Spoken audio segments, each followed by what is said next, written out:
السلام علیکم، دس از می شیخ یاسین اور آپ دیکھ رہے ہیں شیخ یاسین آفیشیل۔ آپ سب کو شیخ یاسین آفیشیل میں خوش آمدید۔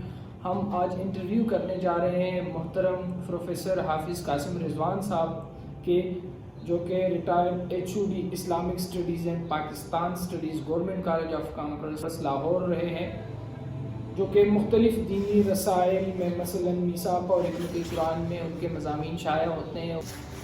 آج ہمارے انٹرویو کا جو موضوع ہے، آج جن موضوع پہ ہم ان کے انٹرویو کر رہے ہیں وہ ہے مسلمان کی زوال کے اسباب اور ان کا علاج۔ اسی حوالے سے ہم محترم پروفیسر حافظ قاسم رضوان صاحب سے بات کریں گے۔ آئیے ملتے ہیں ان سے۔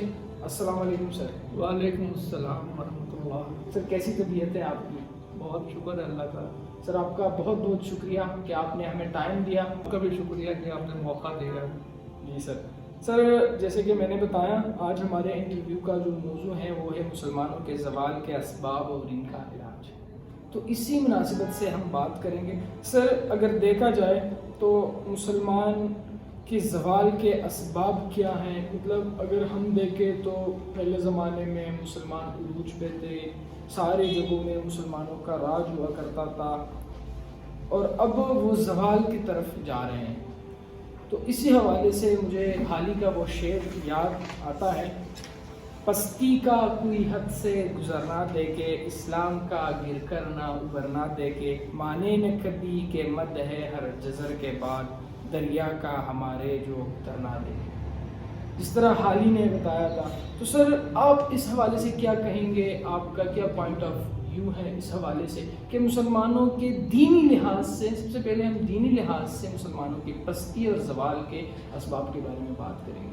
سر آپ کیا کہیں گے اس کے بارے میں؟ دیکھیں بیٹا، حضور پاک صلی اللہ علیہ وسلم نے خطبہ حجۃ الوداع میں موقع پر فرمایا تھا کہ میں تم میں دو چیزیں چھوڑے جا رہا ہوں، جی، جب تک تم ان دونوں چیزوں کو پکڑے رکھو گے کبھی گمراہ نہیں ہوگے۔ جی، فرمایا اللہ کی کتاب اور میری سنت، یعنی سنت رسول۔ تو ہماری جو دینی لحاظ سے سب سے بڑی وجہ وہ یہی ہے کہ ہماری تشخص مانڈی ہے قرآن و حدیث کے ساتھ، قرآن و حدیث کے ساتھ ہی ہمارا اسلام ہے، ہمارا دین ہے۔ جب تک ہم اس سے ساتھ مضبوطی سے اس کو ساتھ جڑے رہے، مطلب کیا کہ صرف اس کو مانا نہیں بلکہ اس پر عمل بھی کرتے رہے، اصل چیز عمل کی ہے، تب تک دنیا میں ہم چھائے رہے، دنیا پہ ہمارا عروج رہا۔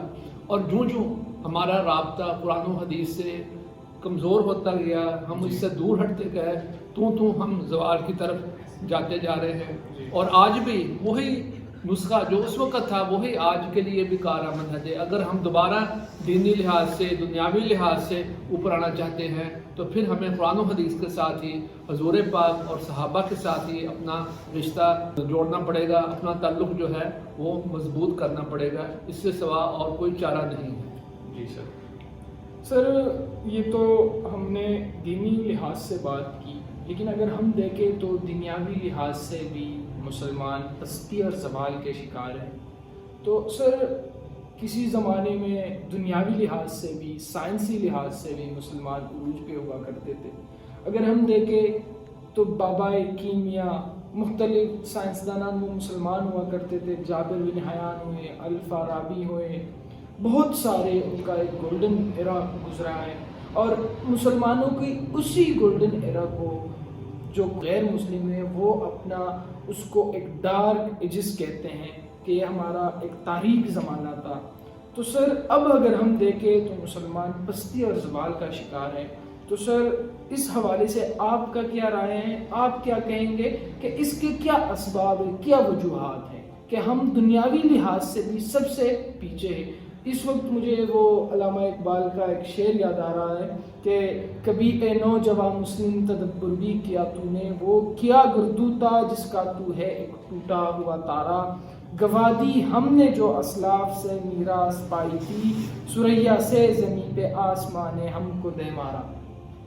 تو سر اس حوالے سے آپ کیا کہتے ہیں کہ اس کے کیا اسباب ہو سکتے ہیں؟ دیکھیں بیٹے، اگر ہم پہلی وحی پر غور کریں، اللہ نے اپنی مخلوق کی طرف سب سے پہلے جو پیغام بھیجا اس کا سب سے پہلا لفظ کیا ہے؟ اقرا۔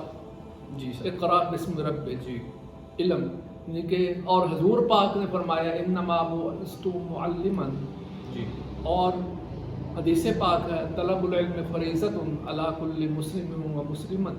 جی. تو علم جو ہے وہی انسان کو شعور دیتا ہے، وہی فہم دیتا ہے، وہی اس کے ذہن کو وہ جو ہے اس میں جو ہے اس کے ذہن کے افق کو وسیع کرتا ہے.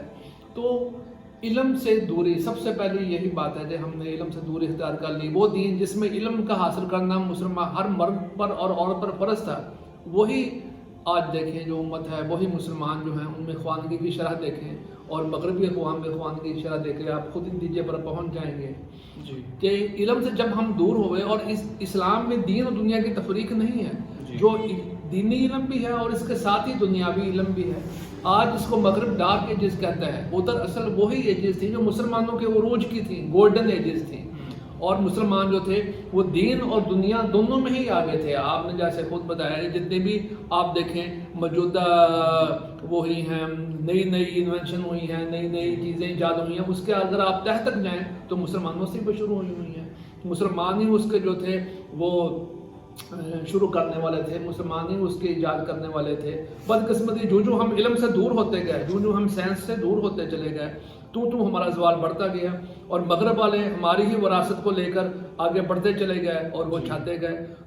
اسلامی اصولوں میں یہ طاقت ہے، اسلامی علوم میں کہ دنیا میں جو بھی قوم اس پر عمل کرے گی، ان پر چلے گی، دنیا میں وہ جو ہے وہ عروج حاصل کرے گی. آخر معاملہ پھر بات کا ہے، وہ خدا کے سامنے جو بھی ہوگا.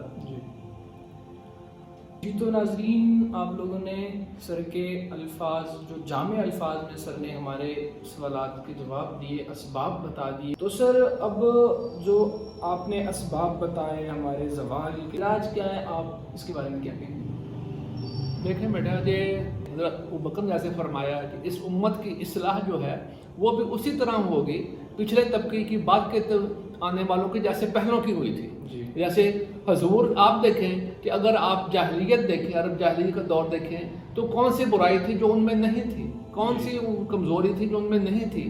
وہ پھر کیسے ہوا کہ وہ لوگ جو اس طرح کے دنیا کے وہ ہادی بن گئے، دنیا کو ہدایت دینے والے بن گئے.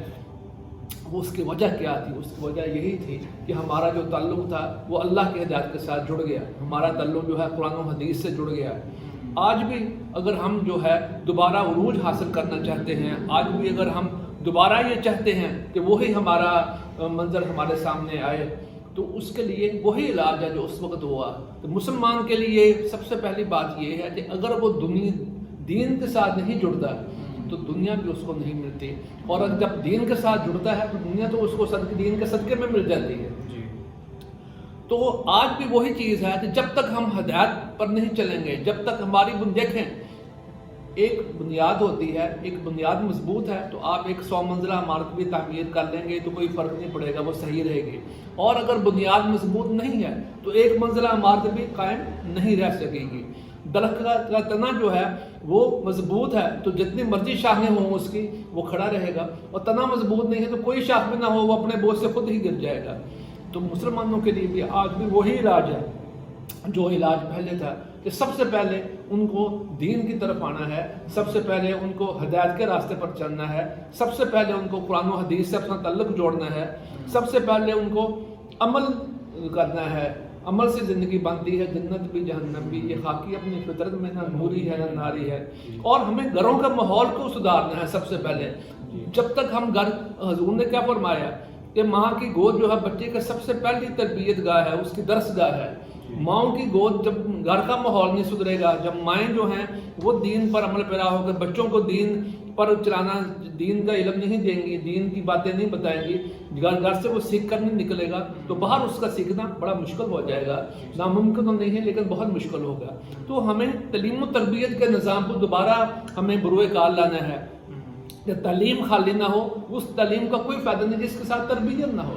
اگر آپ کو سب کچھ پتہ ہے، جیسے آج ہمیں پتہ ہے قرآن و حدیث، ہمارا عمل نہیں، تو اس پتہ ہونے کا کوئی فائدہ نہیں بلکہ الٹا نقصان ہے. اصل وہ علم کارآمد ہے اس پر عمل بھی آپ کا ساتھ ہو. تو آج ہمیں صرف علم نہیں چاہیے بلکہ اس کے ساتھ عمل بھی چاہیے. اگر آج بھی ہم جو ہے وہ علم کے ساتھ عمل کو اپنا لیں تو آج بھی جو ہے وہ ہمارا وہی سنہری دور جو ہے واپس آ سکتا ہے. آج بھی جو ہے ہم اپنا کھویا ہوا مقام حاصل کر سکتے ہیں، لیکن اس کی شرط کیا ہے کہ چمن کے مالی اگر بنا لیں موافق اپنا شعر اب بھی چمن میں آ سکتی ہے پلٹ کر، چمن سے روٹھی بہار اب بھی۔ مطلب کیا ہے کہ آج بیٹا اگر مسلمان اسی طرز پر جیسے جو مفسدی نے فرمایا کہ وہی طریقہ کار اختیار کر لیں جس طرح اس دور میں حضور نے اصلاح کی تھی لوگوں کی، اور وہ لوگ ہدایت پر آئے اور سب کچھ ان سے برائی وہ جاہلیت والی باتیں ختم ہو گئی اور اسلام کے چلتے پھرتے نمونے بن گئے، تو وہی بات آج ہے، وہی نسخہ آج ہے کہ آج بھی اگر ہم جو ہے دنیاوی برائیوں کو چھوڑ کر، شیطانی اثرات کو چھوڑ کر، شیطانی باتوں کو چھوڑ کر اور گناہ کی باتوں کو چھوڑ کر دین پر چلنا شروع کر دیں، قرآن و حدیث کو اپنا شعار بنا لیں، اس کے مطابق اپنا عمل شروع کر دیں، تو آج بھی ہم اپنا کھویا ہوا مقام دوبارہ حاصل کر سکتے ہیں۔ اللہ تعالیٰ ہمیں اس کے کرنے کی توفیق عطا فرمائے، آمین۔ جی تو ویورز، یہ تھے ہمارے بہت ہی معزز جو آج کے انٹرویو کے مہمان تھے۔ انہوں نے بہت ہی ایک جامع الفاظ میں ایک بہترین طریقے سے مختصراً ہو کے ہمیں اسباب بھی بتائے اور پھر اس کا علاج بھی بتایا۔ Sir once again thank you for being here. آپ کا بہت بہت شکریہ کہ آپ نے ہمیں ٹائم دیا۔ جی انشاءاللہ ایک نئی ویڈیو کے ساتھ پھر ملاقات ہوگی اگلے انٹرویو میں۔ اللہ حافظ۔